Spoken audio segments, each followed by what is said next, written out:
Hello, anybody, and thanks for tuning in to Monday Morning Handicapping. As many of you horse race fans know, this weekend is the Breeders' Cup at Del Mar 2024, taking place Friday and Saturday.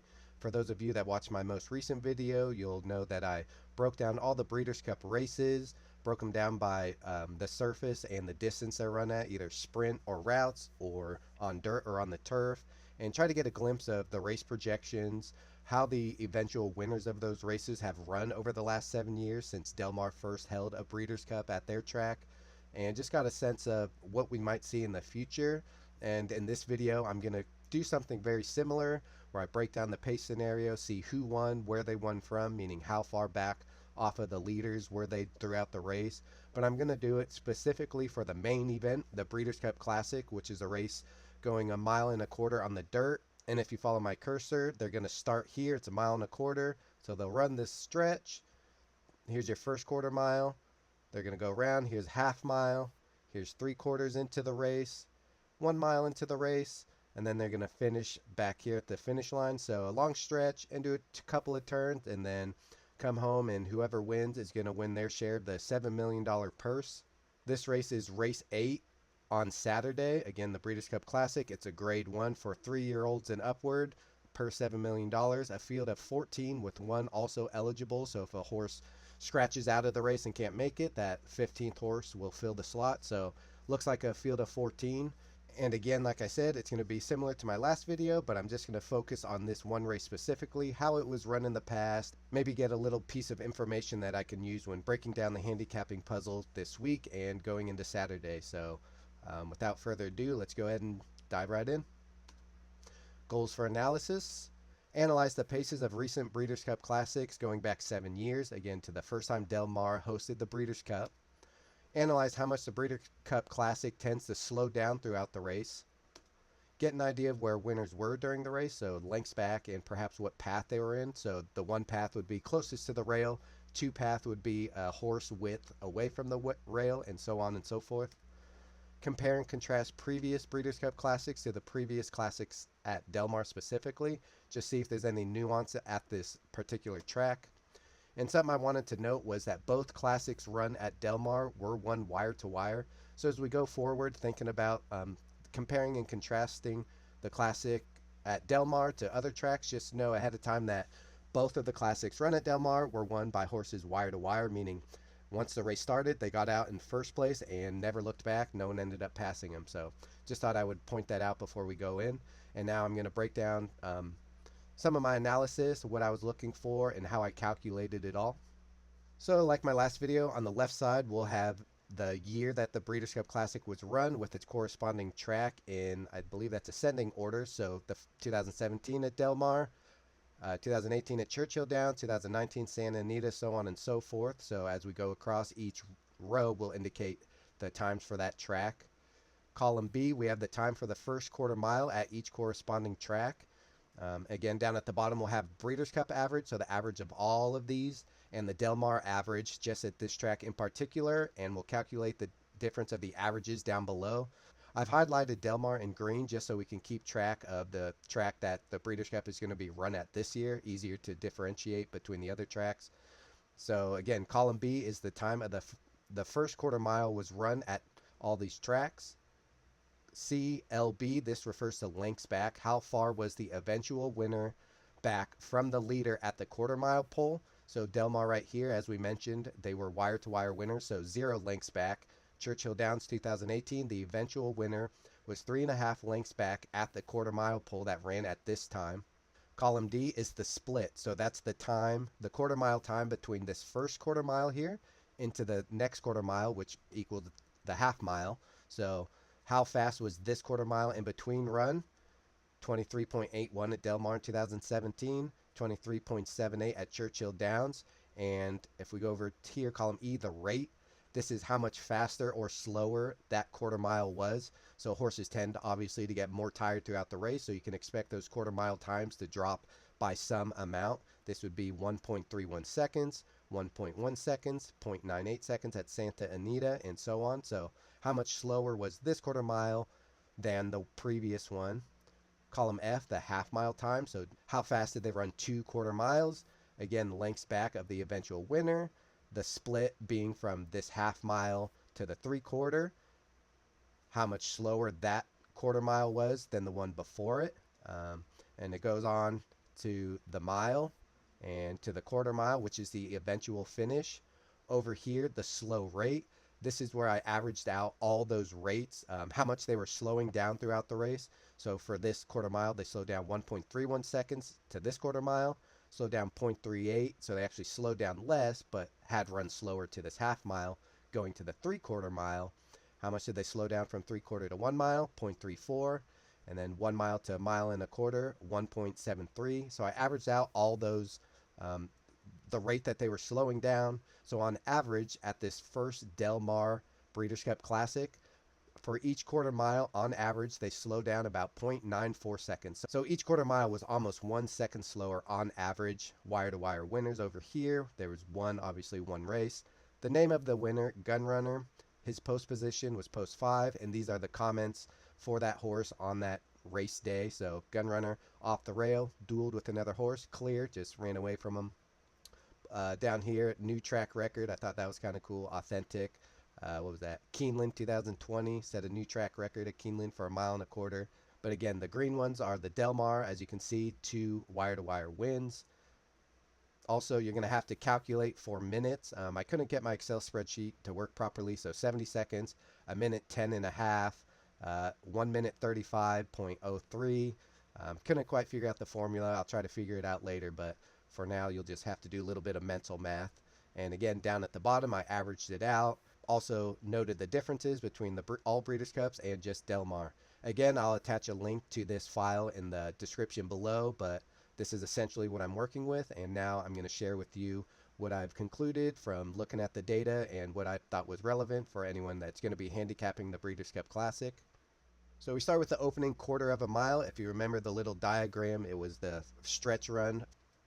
Opening 1/4 mile range for all tracks. The quickest was 22.46 and the slowest was 23.20, which gives us a range of about 3/4 of a second, 0.74 seconds. Del Mar averaged 22.83, which is 0.02 seconds slower than the 22.81 average for the previous 7 classics, so on par.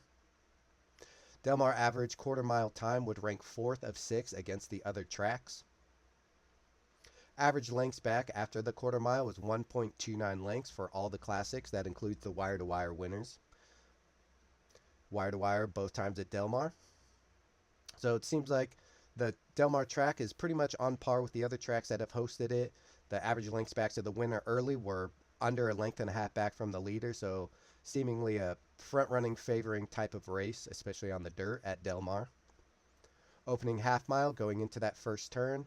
Opening half mile time range was 45.4 seconds on the quick end to 47.16 on the slower end. That gives us a seconds range of 1.69 seconds. Del Mar averaged 46.04 seconds to the half mile, 0.21 seconds faster than the 46.25 second average for the previous 7 classics. Del Mar average half mile time would rank 3rd of 6 against the other tracks. So the track seems to be playing pretty quick, but still the average time for Del Mar about in the middle. Del Mar pace decrease was only 0.38 seconds, 0.26 seconds faster than the 0.64 average. So again, that Del Mar track just seems to be carrying horses' speed at least into the first half mile. Average lengths back after a half mile was 1.64 lengths, so it's a little bit further than the opening quarter. Horses starting to settle. Front runners just kicking on with it, and the eventual winner just sitting still within 2 lengths, but giving the front runner a little bit of slack. Wire to wire both times at Del Mar. Opening 3/4 of a mile, going on to the backstretch after the first turn. Opening 3/4 mile range, 1:09.27 on the quick end and 1:10.71 on the slower end. That gives us a range of 1.44 seconds. Del Mar averaged 1:10.27 seconds, 0.02 seconds slower than the 1:10 seconds, 1:10.25 average for the previous 7 classics. So with 0.02 seconds still on par, Del Mar's average. Del Mar average 3/4 mile time would rank 2nd of 6 against other tracks. So again, it seems to be carrying that front running speed into the 3/4 mile mark. Del Mar pace decrease 0.65 seconds for this 3/4 of a mile, 0.40 seconds faster than the 1.05 average for this quarter when compared to the previous 7 classics. Average lengths backs after 3/4 of a mile, 1.64, so about the same to the half mile. They seem to have found their stride, all going about the same speed to the half mile into the 3/4. Just go nice and steady. And again, I just want to reiterate, wire to wire both times at Del Mar. So far the pace decrease has been less than at other tracks. So that's just something to note about the Del Mar track. Again, this could vary based on the horses that were running. Of course, they were wire to wire winners. So you might want to go back and look at the careers of those horses that did wire the field in this race at Del Mar. They could have just been superior horses as opposed to the other 5 times not run at Del Mar, but this is just what the numbers bore out. Opening mile, rounding that far turn. Opening mile time range, 1 minute 34.58 on the quick end, 1 minute 36.35 on the slower end. That gives us a range of 1.77 seconds. Del Mar average time for the opening mile is 1 minute 35 seconds, 0.16, which is 0.14 seconds faster than the 1 minute 35.3 average for 7 previous classics. Del Mar average 1 mile time would rank 3rd of 6 against other tracks. So again, Del Mar just right in the middle on the average in terms of the average time for each quarter mile marker. Del Mar pace decrease 0.39 seconds, which is 0.57 seconds faster than the 0.96 average pace decrease for the previous 7 classics. So again, Del Mar is just carrying that speed. Then again, go back and look at the horses that were actually running these paces at Del Mar. Average lengths back after 1 mile was 0.31 lengths, so horses are really starting to make their move going into that far turn, getting a lot closer to the leaders. Again, this is for all classics, not just at Del Mar, that wire to wire, which had wire to wire winners both times. The stretch run, the final quarter after that far turn, finish time range was 1 minute 59 seconds, 0.57, up to 2 minutes 2.93 seconds, which gives us a 3.36 second range. Del Mar averaged 2 minutes 0.43 seconds, 0.19 seconds faster than the average 2 minutes 1.3 second average for the previous 7 classics. Del Mar's average final time would rank 3rd of 6 against the other track, so right in the middle, seems to be carrying the speed. Del Mar total average pace decrease was 0.61 seconds, so each quarter mile on average, Del Mar horses slowed down by about 0.61 seconds, which is 0.19 seconds faster than the 0.80 second average per quarter for the previous 7 classics. Wire to wire winners both times at Del Mar. So my Del Mar and Breeders' Cup overall takeaways when comparing and contrasting. Del Mar is 2 for 2 with Breeders' Cup Classic wire to wire winners, 1 out of 5 for the others Breeders' Cup tracks. Eventual winner is on average 1.64 lengths back or closer to the leader throughout the race in all 7 classics. Del Mar fractions on average are 0.02 seconds slower or up to 0.31 seconds faster. So Del Mar either seems to be right on par with the other tracks or up to a little over a quarter of a second faster per quarter, which is good for me to know going forward handicapping other tracks. When I compare horses, say, coming from Del Mar going to Keeneland, Churchill Downs, or Santa Anita, I know that the races they ran on this dirt are within a pretty tight range of time. So not only just for this race, knowing how Del Mar runs, but when I'm handicapping later and some of these horses go to other tracks, I'll know that Del Mar is within a pretty tight window of times in terms of how fast the track is playing. Del Mar's overall pace decrease is 0.61 seconds per quarter mile, where all Breeders' Cup tracks average 0.80 seconds per quarter mile. The horses, again, are slowing down less at Del Mar or tiring less. This could vary on the fields, of course. You have to factor that in, but I thought the Breeders' Cup Classic was a good gauge just because you're getting the cream of the crop from that year, should be running their best races. So it seemed like a good sort of average to go off of. This just lends me to believe that the track at Del Mar on Breeders' Cup Classic Day would if they do something different to the track, I'm not sure, but it seems to be carrying speed a little bit better than some of the other tracks by, about a length, 0.19 seconds. So something to think about when handicapping. Classics at Del Mar might favor speedier horses than the other tracks, again by 0.19. Factor in what horses were actually winning those wire-to-wire races at Del Mar, but that's just what the numbers gave me. Classics run at Del Mar average a finish time of 0.87 seconds faster than the previous 7 classics, which equates to about 4 to 4.5 lengths faster. 0.87 doesn't sound like much, but if you remember the rule of thumb, a fifth of a second or zero point 0.2 seconds equals 1 length. So Del Mar, they're finishing 4 to 4.5 lengths faster than at other tracks on average. Some more. 10 out of 34 Breeders' Cup dirt routes were won wire to wire. This is coming from my last video where we looked at all the Breeders' Cup races, and 10 out of 34 or 29.4% of dirt routes going a mile or more around 2 turns were won wire to wire, all tracks. So that seemed notable. Almost 30% running this type of race were won by the wire to wire winner.